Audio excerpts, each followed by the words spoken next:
बिहार विधानसभा चुनाव में इस बार महागठबंधन हो या एनडीए, सभी दलों ने अपने उम्मीदवार तय कर लिए। अब उम्मीदवारों का जनता आकलन करेगी और जनता के बीच चुनावी चर्चा भी शुरू हो गई है। हर गली, हर घर, हर चौक चौराहे पर जनता चुनाव को लेकर बातचीत करती हुई नजर आ रही है, क्योंकि इस बार का विधानसभा चुनाव काफी दिलचस्प है। एक तरफ एनडीए, दूसरी तरफ महागठबंधन, तो वहीं तीसरे विकल्प के तौर पर इस बार प्रशांत किशोर की जनसुराज भी है। ऐसे में जनता ये आकलन कर रही है कि आखिर किसे अपना उम्मीदवार चुना जाए और किसे मुख्यमंत्री के कुर्सी पर बिठाया जाए।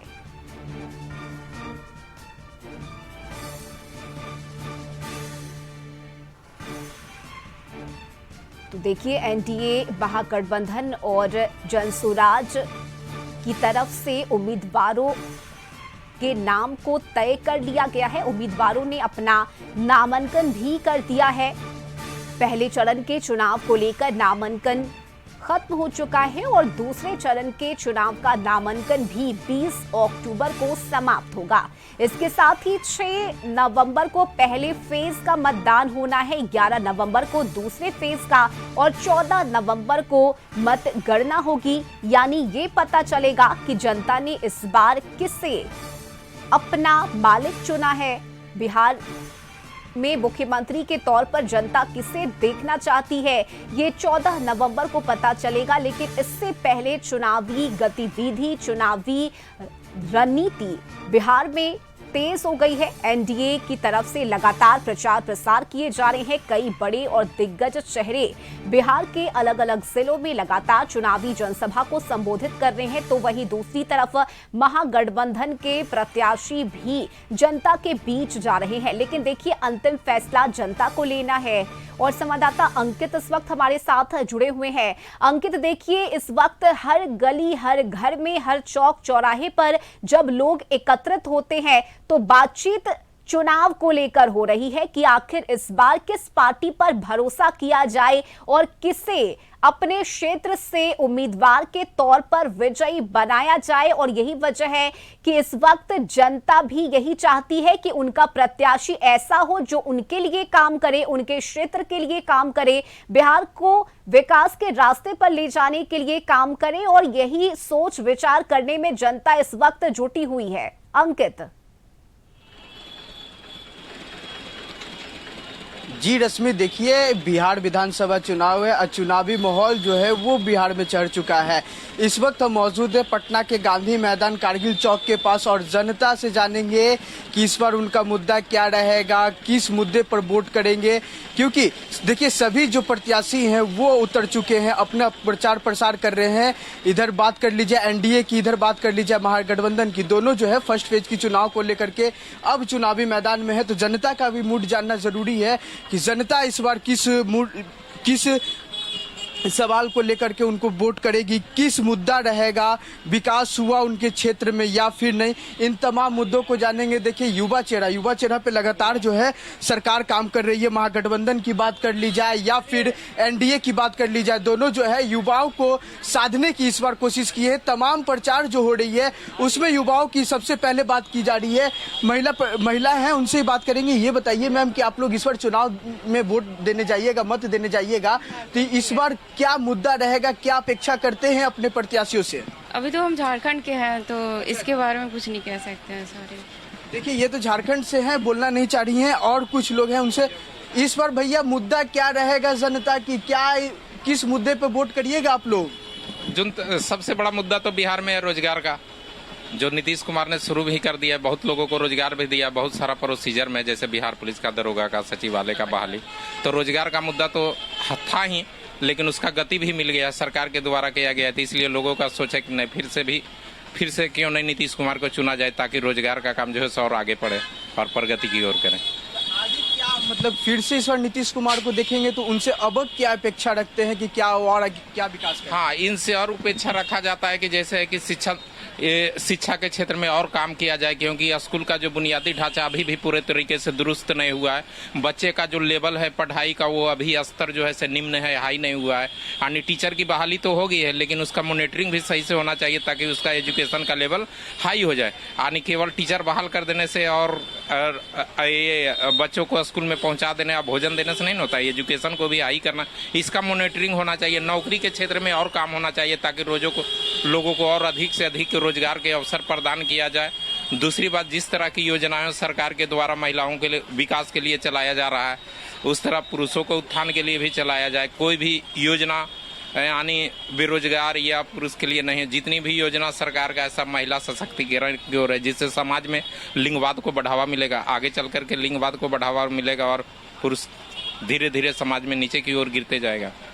जी बिल्कुल रश्मि, आप सुन रहे थे। इनका कहना है कि सरकार तो योजनाएं लाई हैं, उसका मॉनिटरिंग किया जाए। और भी जनता है वो बस स्टॉप पे बैठी हुई है, अपना बस का इंतजार कर रही है कि कब बस आए। तो उनसे भी जानेंगे कि इस बार मूड क्या रहेगा, क्या अपेक्षाएं रहेंगी कि इस बार जनता वोट करे। आप महिला हैं मैम, आप लोग को साधने की जो कोशिश है दोनों सरकार कर रही है, चाहे विपक्ष की बात कर ली जाए चाहे पक्ष की। आप ही लोग पे सबसे ज्यादा चुनाव प्रचार में इस बार हुआ है, तो किस मुद्दे पे आप वोट करिएगा? जी मैं तो वुमेन सेफ्टी पे वोट करूंगी, वुमेन के एजुकेशन पे वोट करूंगी। जो गवर्नमेंट वुमेन को अच्छा एजुकेशन दे मैं उस चीज़ पे करूंगी, वुमेन के सेफ्टी पे वोट करूंगी। बट यहाँ बिहार में वुमेन सेफ्टी बहुत ज़्यादा कम है। मतलब मैं पटना यूनिवर्सिटी में पढ़ती हूँ, वहाँ पे वुमेन सेफ्टी एकदम नहीं है। उसी यूनिवर्सिटी में मतलब सारी जितनी भी फैसिलिटीज़ होती है वो कुछ नहीं है। बिहार सरकार बिहार के स्टूडेंट्स के लिए कुछ कर नहीं रहा है। यहाँ पे अपॉर्चुनिटीज़ बहुत कम है और मैं चाहूँगी कि अगर जो सरकार हमें अपॉर्चुनिटी दे मैं उन्हें ही वोट करना चाहूँगी। इस बार आप वोट करिएगा तो किन सरकार को वोट करिएगा, क्या मुद्दा है? जी मैं अभी तो ऐसा मैंने कुछ डिसाइड किया ही नहीं है। मैंने अपना मुद्दा बता दिया कि जो अपॉर्चुनिटी अच्छी देगी वुमेन्स को तो मैं उन्हें वोट करूंगी। देखिए रश्मि, ये युवा फेस हैं और महिलाओं को साधने की जो कोशिश है वो लगातार सरकार कर रही थी। इनका कहना है कि जो भी सरकार बनती है वो महिलाओं को ध्यान दे और नई नई योजनाएं लाए। आप भी भैया बिहार से ही हैं, तो इस बार मुद्दा क्या रहेगा?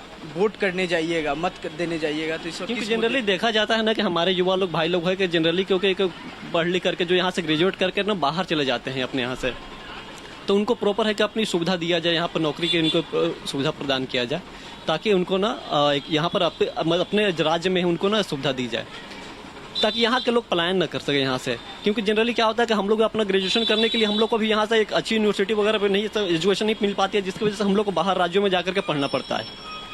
तो ये सारी चीज़ें हैं कि अपने को प्रोवाइड हो जाए कि अपने राज्य में ये सारी चीज़ें अगर फैसिलिटी मिलने लगेगी तो अपने को कोई दिक्कत नहीं होगा। अपन यहीं पर अब सब लोग रहकर यहीं पर पढ़ेंगे, यहीं पर नौकरी लेंगे तो अपना ही राज्य ग्रोथ होगा यहाँ पर। क्योंकि सारे लोग अगर मिल करके अगर एकजुटता के साथ अगर दिखाए तो अपना राज्य और ज़्यादा तेज़ी से ग्रोथ कर सकता है यहाँ पर। इस बार किनकी सोचना नहीं, ये पार्टियों को सोचना चाहिए कि जैसे कि वो बाकी रोड सड़क बिजली पर बात करते हैं ठीक है, लेकिन शिक्षा के मुद्दे पर कोई बात नहीं करना चाहता है। शिक्षा के मुद्दे पे तो लगातार जो सरकार है वो काम कर रही है, कई नौकरियां लाएं, कई एजुकेशन पॉलिसी लाएं, आ रही है, लेकिन उस तरीके से नहीं मिल पा रही है ना। जो जैसे कि मान लीजिए कोई बंदा अगर BA कर रहा है या फिर कोई BTech कर रहा है या MTech कर रहा है तो उनको उस लायक मिलनी चाहिए ना। तो उनको क्या मिलती है कि यहाँ पर चपरासियों को ज़्यादा नौकरी मिलेगी या फिर उससे सुपरवाइजर की नौकरी मिलेगी, तो उनसे उनको क्या नहीं। तो वो लोग दूसरे राज्यों की तरफ ही अग्रसर करना चाहते हैं, वो जाना चाहते पसंद करते हैं। फिर इस बार किसकी सरकार देखिएगा? बीजेपी को ही सपोर्ट करेंगे हम लोग, बिल्कुल। क्या खास लगा है बीजेपी? जो अभी तक देखते आए हैं हम लोग, जैसे कि था कि पहले कि हम लोग जब नहीं था, फैसिलिटी नहीं थी तो हम लोग बाहर जा करके पढ़े। अभी क्या है कि बहुत सारी फैसिलिटी देना गवर्नमेंट ने शुरू कर दिया है, इंफ्रास्ट्रक्चर सुधर गया है, इलेक्ट्रिसिटी सुधर गई है, बहुत सारी चीज़ें सुधार आई है। तो ये सारी अपना जब से भाजपा सरकार जब से आई है, अपना है NDA सरकार जब से बिहार में अपना कर रहे हैं, तब से बहुत सारी सुधार आई है। तो कोशिश है कि अगर हमारी सरकार थोड़ी और मेहनत करे, इन सारी चीज़ों पर फोकस करे तो हमारा ये अपना जो बिहार राज्य है तो और अग्रसर करेगा। जी बिल्कुल, देखिए आप सुन रहे थे रश्मि कि अगर सरकार और ध्यान देती है युवाओं पर तो और विकास करेगी राज्य। हालांकि ये एनडीए की ही सरकार देखना चाहते हैं। बिल्कुल अंकित, और भी लोगों की कुछ लोग अपनी हैं, अपनी उनसे भी राय है और लोग ये बता रहे हैं, कैमरे पर खुलकर इन बातों को रख रहे हैं कि इस बार बिहार चुनाव में उनका मुद्दा क्या रहने वाला है। बहुत शुक्रिया अंकित आपका इस बातचीत के लिए। तो देखिए, बिहार चुनाव का काउंटडाउन शुरू हो चुका है। 6 नवंबर को पहले फेज को लेकर वोटिंग की जाएगी, लेकिन इससे पहले जनता ने अपना मन बना लिया है कि बिहार में इस बार जो वोटिंग की जाएगी उसमें महिला सुरक्षा, रोजगार, शिक्षा, पलायन, नौकरी, ये कई ऐसे मुद्दे हैं जिसे शामिल किया जा रहा है। फिलहाल यहां वक्त एक छोटे से ब्रेक का हो चला है, जल्द लौटेंगे।